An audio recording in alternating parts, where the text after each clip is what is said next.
You might have noticed a lot of red lanterns and dragons around the place recently. Well, it's all to celebrate the New Year. Yes, I'm aware.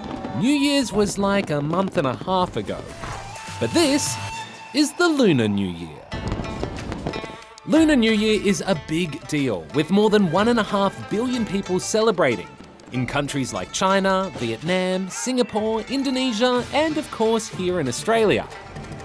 So why is it being held now? Lunar New Year is in the name lunar. It follows the lunar calendar, which follows the moon. You see, the calendar most of us are used to is solar, which means it measures a year by how long the Earth takes to move around the sun. But a lunar calendar uses the phases of the moon to count the passage of time, which means every year Lunar New Year is on a different date. This year it started on the 10th of February, which marks the beginning of spring in the Northern Hemisphere.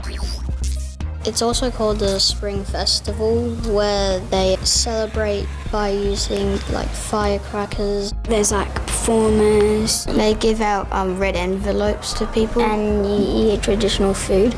They would hang up banners that would mean prosperity and luck. Wear like gold and red clothing and make big loud noises. The colour red and loud noises are part of a tradition to scare away an ancient monster that, according to Chinese legend, would appear at the end of winter. The monster's named Yan.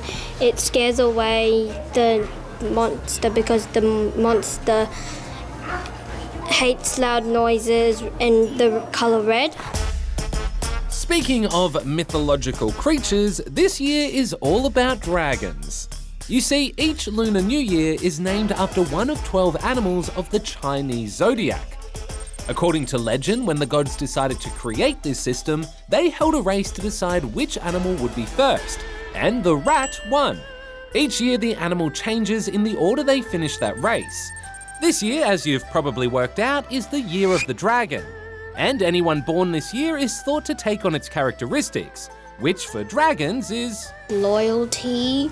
They also like to be the center of attention, and they also like to make more friends and stuff. That sounds pretty good. The Lunar New Year celebrations last for 15 days, so that means there is plenty of time to say 新年快乐! Yeah, what they said.